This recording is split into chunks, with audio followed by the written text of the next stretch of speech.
कल्पना कीजिए, हवा में ऑक्सीजन का स्तर अचानक 40% तक गिर चुका है। आपके फेफड़े हवा के लिए संघर्ष कर रहे हैं।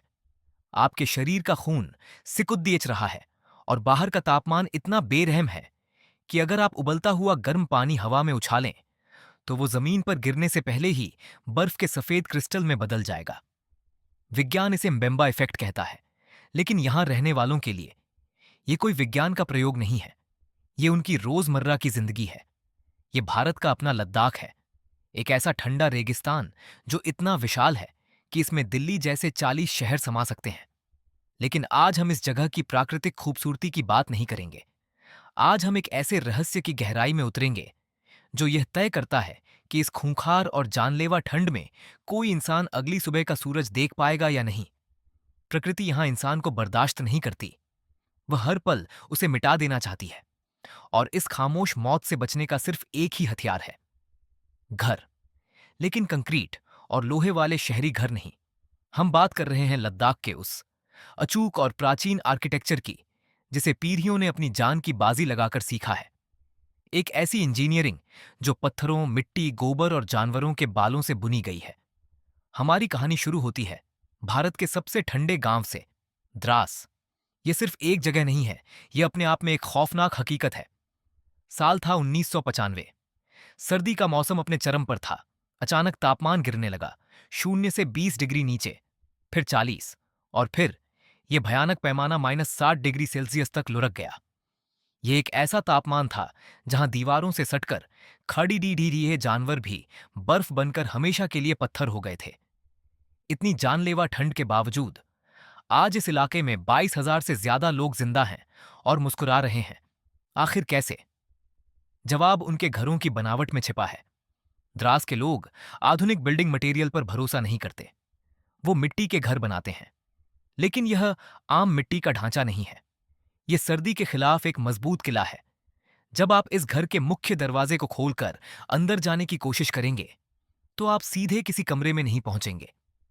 आपको एक के बाद एक कई दरवाजों और तंग गलियारों की भूल भुलैया से गुजरना होगा। यह कोई डिजाइन की गलती नहीं है, यह एक सोची समझी वैज्ञानिक रणनीति है। बाहर से आने वाली बर्फीली हवा जब पहले दरवाजे से घुसती है तो उसे एक गलियारे में कैद कर लिया जाता है। फिर दूसरा दरवाजा, फिर एक और गलियारा। इन दरवाजों पर मोटे कंबल लटके होते हैं। हवा अंदर घुसने की कोशिश करती है, लेकिन इन गलियारों में फंसकर वह कमरों तक पहुंचने से पहले ही अपनी जानलेवा ठंडक खो देती है। कमरों को पूरी तरह सील कर दिया जाता है। सर्दियों के महीनों में खिड़कियों को प्लास्टिक शीट या फिल्म से पूरी तरह बंद कर दिया जाता है। सिर्फ एक दिशा की खिड़की में थोड़ी रियायत दी जाती है, दक्षिण की तरफ खुलने वाली खिड़की, क्योंकि पूरे दिन में सिर्फ इसी दिशा से सूरज की हल्की सी रोशनी और गर्माहट अंदर आ सकती है। नीचे फर्श से उठने वाली ठंड भी सीधे हड्डियों को जमा सकती है। इसलिए जमीन को कभी खाली नहीं छोड़ा जाता। उस पर फोम की एक बहुत मोटी परत बिछाई जाती है और उसके ऊपर भारी कालीन डाला जाता है। कमरा अब बाहर की दुनिया से पूरी तरह कट चुका है, लेकिन इंसान को जिंदा रहने के लिए गर्मी चाहिए। वह गर्मी कहां से आएगी? हर कमरे के ठीक बीचों बीच इस वास्तुकला का दिल धड़धकता है। इसे बुखारी कहते हैं। यह लकड़ी और लोहे से बना एक पारंपरिक हीटर है, लेकिन इसमें कोयला या बिजली इस्तेमाल नहीं होती। इसमें गाय का गोबर और सूखी लकड़ियां जलाई जाती हैं। इसकी आग न सिर्फ खाना पकाती है, बल्कि पूरे कमरे को अंदर से किसी ओवन की तरह गर्म रखती है। इसके लिए गर्मियों के छोटे से मौसम में ही, जून से लेकर सितंबर तक, पूरे परिवार को पागलों की तरह काम करना पड़ता है। वो गाय का गोबर इकट्ठा करते हैं और लकड़ियां काटकर अलग कमरों में छत तक भर लेते हैं, क्योंकि जब बर्फ गिरेगी तो बाहर मौत के अलावा कुछ नहीं मिलेगा। पानी, जिस पानी को हम बिना सोचे समझे बहा देते हैं, यहां वह सबसे बद्धा संघर्ष है। सर्दियों में सारी नदियां और पाइपलाइन जम जाती हैं। पीने का पानी जमीन के नीचे से हैंडपंप चलाकर निकाला जाता है, और अगर उस पानी को तुरंत घर के अंदर रखे टैंक में न डाला जाए तो वो पंप से निकलते ही कुछ सेकंड के अंदर बर्फ में तब्दील हो जाता है। यहां कपड़े धोना भी एक चुनौती है।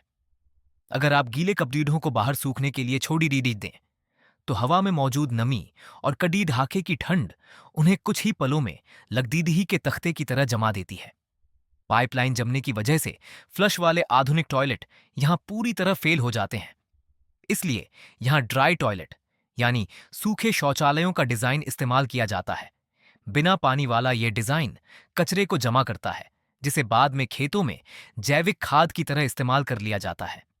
लेकिन क्या होगा अगर आपके पास छिपने के लिए मिट्टी की दीवारें ही ना हों?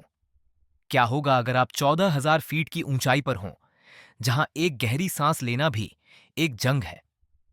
चांगथांग की इन खौफनाक बर्फीली वादियों में कोई ईंट या पत्थर का घर नहीं है। यहां मीलों तक कोई इंसान नजर नहीं आता। यहां निवास करते हैं चांगपा जनजाति के लोग। ये हिमालय के बंजारे हैं। ये एक जगह रुककर घर नहीं बनाते। अपने याक, भेद्दा और पश्मीना बकरियों के लिए अच्छी घास की तलाश में ये लगातार सफर करते हैं। एक हफ्ते में 200 किलोमीटर तक का थका देने वाला पैदल सफर, बर्फ से जमी हुई नदियों के बर्फीले पानी को पार करना। तो फिर इनका घर कैसा होता है? इनका घर एक टेंट है, जिसे वो रेबो कहते हैं। दूर से देखने पर यह किसी आम तंबू जैसा लग सकता है, लेकिन यह लद्दाख की सबसे प्राचीन और हैरत अंगेज इंजीनियरिंग है। ये टेंट किसी फैक्ट्री में बने कपट डीढ़े या प्लास्टिक का नहीं है। ये पूरी तरह से याक के बालों से बना है। पहले याक के ऊपरी कड़ी डीढ़े बालों को काटा जाता है। फिर इन बालों को इंसान के हाथों से मरोद्दाज कर, काट कर मजबूत धागे बनाए जाते हैं। इन धागों को बारीकी से सिलकर एक बहुत बद्धी और भारी चादर तैयार की जाती है। लकड़ी के खंभों के सहारे इसे खद्दा किया जाता है। याक के बालों से बना ये ऊन एक जादुई परत की तरह काम करता है। ये टेंट अंदर की गर्मी को बाहर नहीं जाने देता, लेकिन अंदर का धुआं इसके छेदों से आसानी से बाहर निकल जाता है। चांगथांग की रात में चलने वाली खतरनाक बर्फीली आंधियां भी इस टेंट को हिला नहीं पाती। रेबो के बीचों बीच भी एक बुखारी होती है। यहां मीलों तक कोई पेड़िएच नहीं होता, इसलिए याक का गोबर ही आग जलाने का इकलौता ईंधन है। यह टेंट सिर्फ एक रुकने की जगह नहीं है, यह इनका मंदिर है, इनकी रसोई है और यही इनका बेडरूम है। यहां तक कि मक्खन और पनीर भी पूरी तरह से खानाबदोश तरीके से बनाया जाता है। याक के दूध को भेद्दा की खाल से बने बैग में डालकर उसमें हवा भरकर उसे जोरों से हिलाया जाता है। आधे घंटे की इस कड़ीढ़ी मेहनत के बाद दूध से मक्खन अलग होता है। हर चीज के लिए प्रकृति पर निर्भरता। कोई मशीन नहीं, सिर्फ इंसान और उसका जानवर। अब हम वादियों में थोड़ा नीचे आते हैं। जांस्कर वैली और पैंगोंग झील के किनारे बसे मेराक जैसे सुदूर गांव। पैंगोंग झील जो 160 किलोमीटर लंबी है, लेकिन जिसका एक बूंद पानी भी पिया नहीं जा सकता, क्योंकि यह पूरी तरह खारा है। इन झीलों के किनारे बसे गांवों में वास्तुकला ने प्रकृति के साथ एक अनोखा समझौता किया है। यहां के घर मिट्टी और पत्थरों से बने हैं। बाहर से देखने पर ये बिल्कुल खामोश लगते हैं, लेकिन इनकी असली खूबी इनकी निचली मंजिल में छिपी है। लद्दाख के इन घरों में इंसान और जानवर एक ही छत के नीचे रहते हैं। जब सर्दियों में बाहर मौत का सन्नाटा छा जाता है, तो याक, गाय और भैंसों को घर के सबसे निचले हिस्से में बंद कर दिया जाता है। यह सिर्फ उन्हें बचाने के लिए नहीं किया जाता। इसके पीछे एक गहरा विज्ञान है। जानवरों के शरीर से एक प्राकृतिक गर्मी निकलती है। विज्ञान का सीधा नियम है कि गर्म हवा हमेशा ऊपर की तरफ उठती है। नीचे बंधे इन जानवरों के शरीर की गर्मी फर्श के जरिए ऊपर के कमरों तक पहुंचती है, जहां इंसान सोते हैं। जानवर बाहर की जानलेवा ठंड से बच जाते हैं और इंसान जानवरों की इस प्राकृतिक हीटर जैसी गर्मी से। यह डिजाइन एक ऐसा पारिस्थितिकी तंत्र है जहां एक के बिना दूसरे का बचना नामुमकिन है। इन मिट्टी के घरों को पिघलती बर्फ से बचाना भी कम चुनौतीपूर्ण नहीं है। अगर बर्फ छत पर पिघल गई तो पानी मिट्टी को गला देगा और दीवारें ढह जाएंगी। इसलिए छतों के ऊपर लकड़ियां और कांटेदार झद्दियां रखी जाती हैं। यह सिर्फ सजावट नहीं है, यह मिट्टी को पानी से बचाने का एक रक्षक कवच है। इसके अलावा नदियों के बहते पानी का इस्तेमाल भी एक चतुर वास्तुकला से किया जाता है। रानतक नाम की एक प्राकृतिक पानी की चक्की होती है। ग्लेशियर से पिघलते पानी को एक छोटे से पत्थर के घर की तरफ मोधा जाता है, जो नीचे लगे टरबाइन को घुमाता है। इसी से पत्थर घूमता है और जौ को पीसकर सत्तू बनाया जाता है। ऊर्जा का 0% नुकसान। लद्दाख के इन एकांत और दुर्गम इलाकों को देखकर लगता है कि यहां रहना इंसान की फितरत के खिलाफ है। हम शहर के लोग यहां आते हैं। हम हनले की डार्क स्काई रिजर्व में तारों से भरी वो साफ आकाशगंगा देखते हैं जिसे हमारे शहरों का धुआं निगल चुका है। हम चुमाठांग में उबलते हुए गर्म पानी के उन प्राकृतिक चश्मों को देखकर हैरान होते हैं जो सीधे जमीन फाड़कर बाहर आते हैं। हमारे लिए यह सब एक खूबसूरत जादुई दुनिया का हिस्सा है, लेकिन इन खूबसूरत नज़ारों के ठीक पीछे एक दूसरी खौफनाक हकीकत खद्दी है। वह सच्चाई जो यहाँ के लोग हर दिन बर्दाश्त करते हैं। उनके लिए यह कोई पर्यटन स्थल नहीं है, ये एक युद्ध का मैदान है जहां हर सर्दी में उनका सीधा मुकाबला प्रकृति के सबसे क्रूर और निर्दयी रूप से होता है। उनकी यह वास्तुकला, द्रास का वो भूल भुलैया जैसा सीलबंद घर, चांगठांग का याक के बालों से बुना हुआ वो अटूट रेबो टेंट और जांस्कर में जानवरों की गर्मी से धड़धकता हुआ वो मिट्टी का ढांचा, ये कोई पिचद्दापन नहीं है।